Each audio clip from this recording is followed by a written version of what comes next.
Well, good morning. Thank you for joining us. We're happy to have you with us today. My dad asked me if I would preach today, and so I of course said yes, and that's why I'm here and not him. But the title of my message today is entitled Corn Mazes at Ground Level. So fun fact about myself, I don't really know what I'm doing right now. I don't, no clue really. And I've been writing this message and coming back and forth to it and whatnot for several months now, even before COVID. And once that started, it just kind of exasperated the whole thing. It kind of took it to another level. Now I don't know what I'm doing, but it's a global pandemic, which is helpful. And not only am I not sure what I'm doing right now, I'm not sure if I've ever really known before. Like, where do my stories and experiences fit in with what's going to happen? Was there a purpose for them? And how does that affect my future? So what do we do when we come to a roadblock? And then there's another roadblock after that, obstacle after obstacle, turn after turn. It can become confusing and maybe even a little scary. Especially when you believe that God has placed a call on your life, when He's giving you dreams, whether that be dreams of a family, dreams of jobs, dreams of travel, of housing, things of that nature. You remember what God has told you, but you can't see over what's right in front of you. You remember the promises, but forgot that there'd be a journey. You think maybe you heard God wrong. Maybe you're on the wrong path. Did you make the wrong decision? What do you do then? What happens to your dreams when your current situation is so out of control? The short answer, nothing at all. You don't do anything. You heard from God, you know it was God's voice, so you just wait. The long answer, though, would be the story of Joseph. Now, in October, I worked the beet harvest. Which was a great time. It was super. I worked the night shift. Me and my brother and my sister-in-law, we worked the night shift together. So we'd come in at 8 p.m. and then work until 8 a.m. And it sounds as awful, or it was as awful as it sounds. And the other way around, in every which way, it was fun. It was fun, sort of. Anyway, the point is that I was working throughout the night, okay? And then once we'd get home at 8 a.m., we'd sleep through the day. Now our job was, we'd worked at the piler, and we'd guide trucks in, we'd sweep some of the beets that would fall off the trucks, we'd sweep it away, clean the station a little bit, and we'd press a button. So not too hard. But the later days of the beet harvest, during those night shifts, it got pretty slow. Every 30 minutes or an hour even, a truck would roll in. And so when it was dead, we'd go sit in our car. We'd maybe take a nap. Once we heard the familiar sound of the trucks rolling in, we quickly put our gear on and run out to the piler. So one day we got home from our shift, okay? And I went to my bedroom and I slept. A few hours later, I wake up in a haze, but I'm still kind of sleeping, still sort of awake, and I have this overwhelming feeling that I need to get to the piler right now. And so I quickly throw on, I don't know why, I had my safety goggles right next to my bed, probably because I just came in and fell down. But I grabbed my safety goggles, I had my contacts out, so I could not see a thing. I put my safety goggles on, and I run out into the kitchen, and I'm like, what's going on? And it just so happened at that point that the mail person was coming in, and they dropped off the mail and drove away, and I'm like, I think that's why I'm up. So I go outside, and I get the mail, and I come back in, and I put it on the table, and my mom walks around the corner and says, why are you wearing your safety glasses? I said, I don't know. And I took my safety glasses off and then went back to bed. It was very confusing. The point of all this is that I don't think those dreams meant anything. That dream did not mean a thing, other than I was losing my mind. But with Joseph, it's a different story. Joseph's story can be found in Genesis 37 through 50, and it began with a literal dream.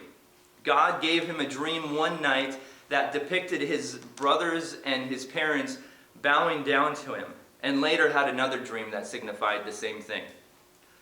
When he told his brothers about these dreams, they became angry with him. His brothers already weren't huge fans of his, as their father favored Joseph. As he was the youngest, we all know that the youngest is better liked by the parents than the other children. But hearing his dreams about them bowing down to him was kind of the last straw for them, so they decided to get rid of him. First, they were just going to kill him, but then Reuben, the eldest, said, let's just throw him down into a well and then decide from there. Now, can you imagine Joseph down in this well? He says, God, this looks nothing like that dream you gave me. In fact, this looks like the exact opposite. How confused Joseph must have been in that moment.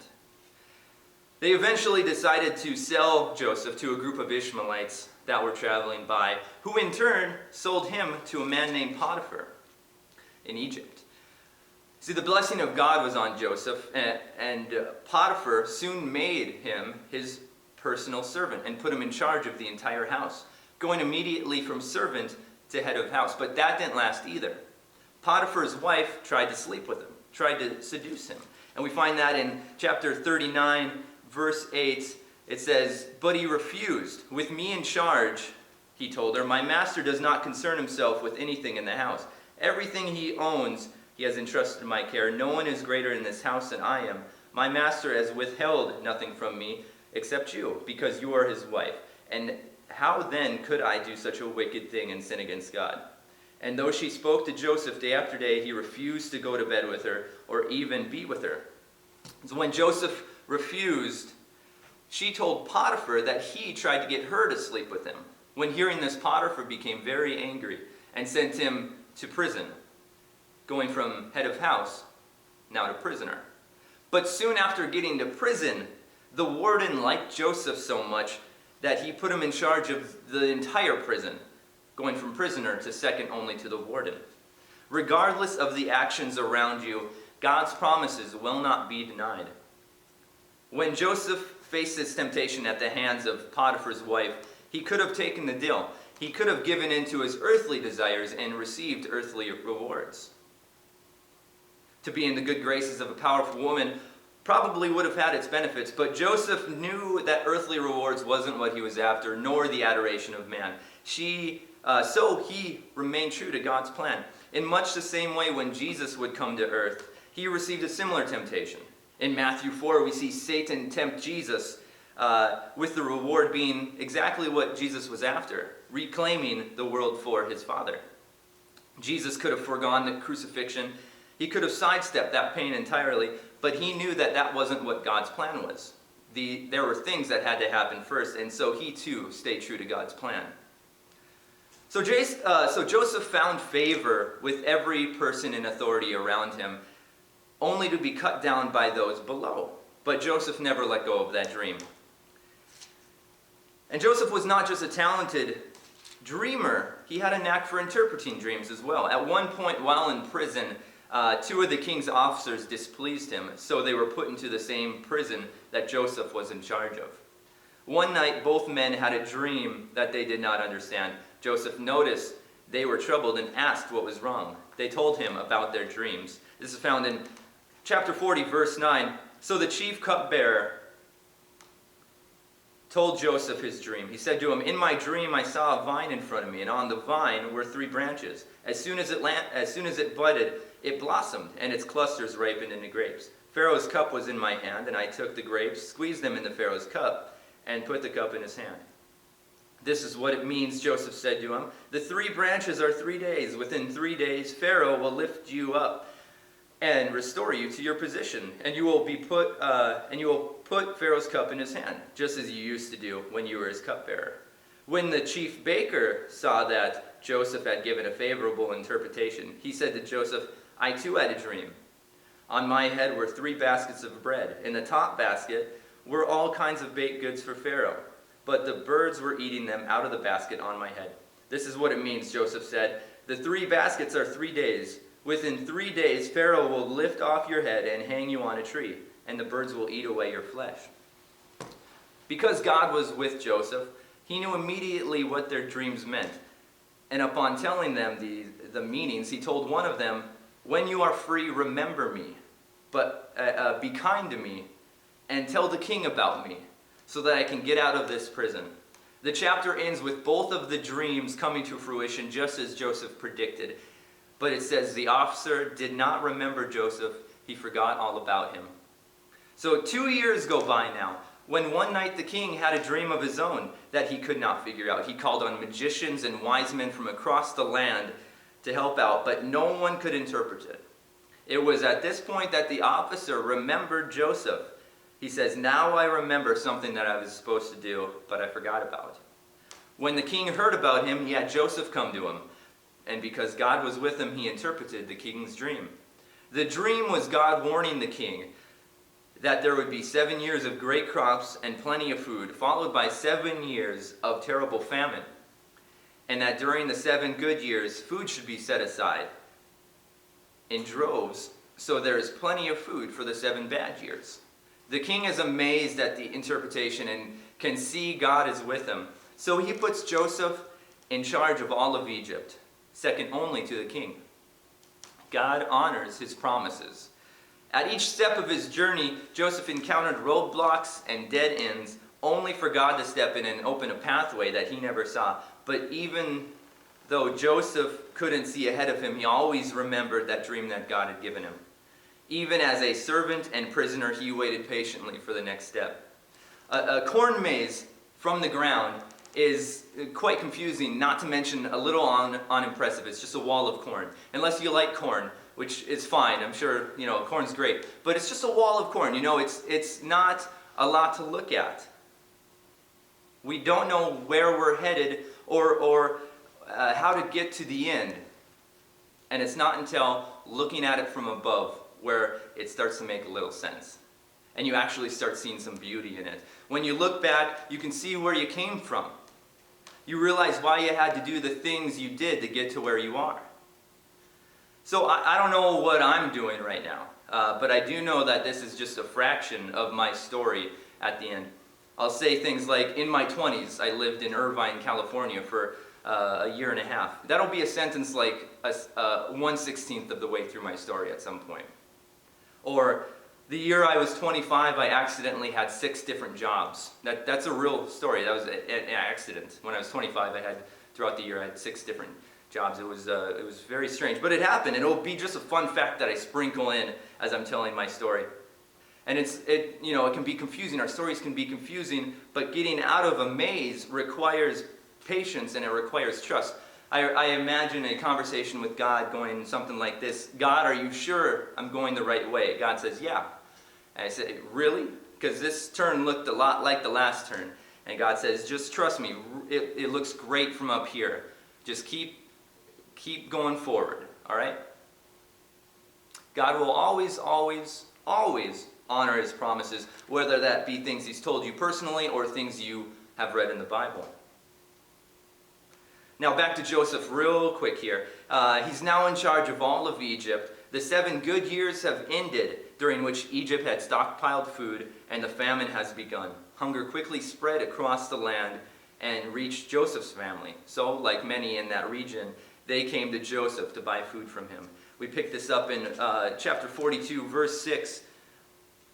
Now Joseph was the governor of the land, the one who sold grain to all its people. So when Joseph's brothers arrived, they bowed down to him with their faces to the ground. As soon as Joseph saw his brothers, he recognized him, but he pretended to be a stranger and spoke harshly to them. "Where do you come from?" he asked. So when they arrive, he recognizes them, but they don't recognize him.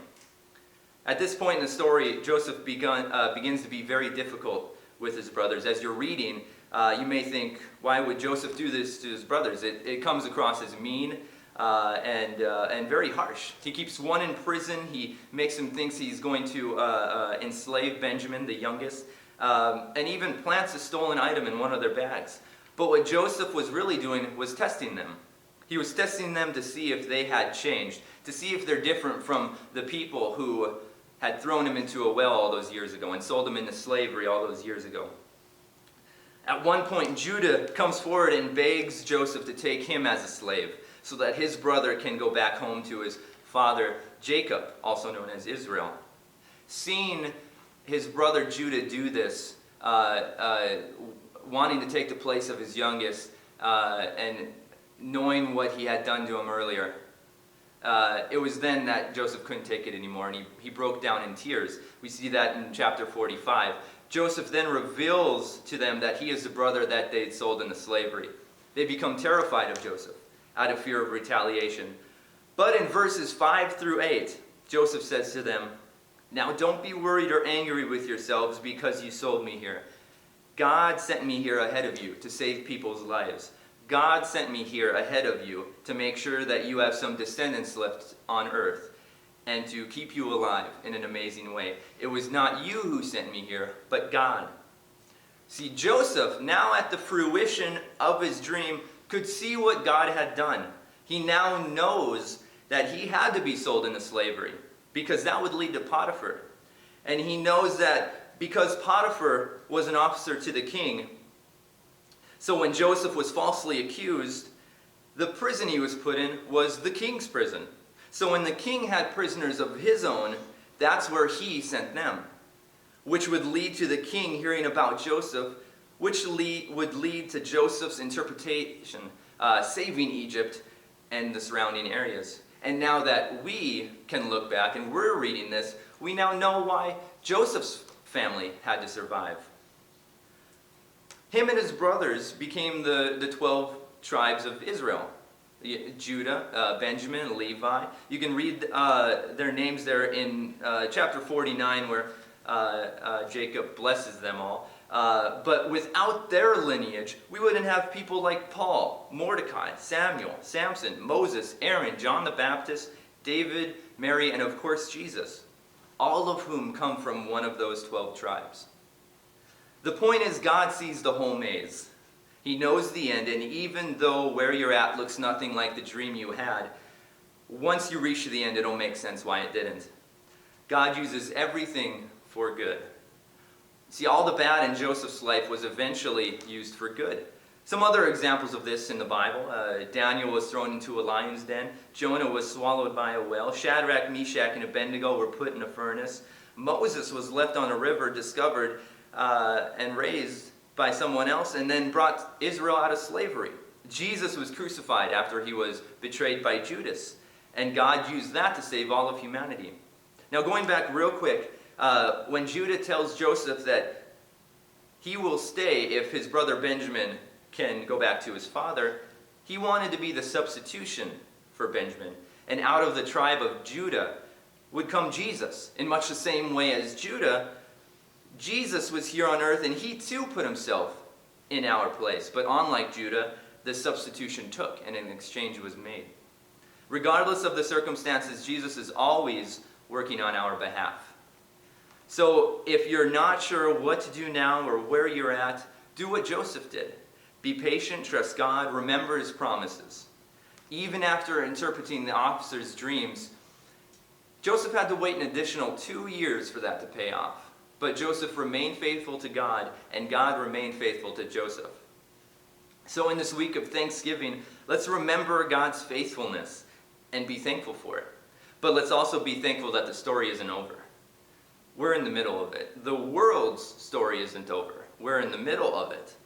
And at the end, we'll understand why the things that happened had to happen.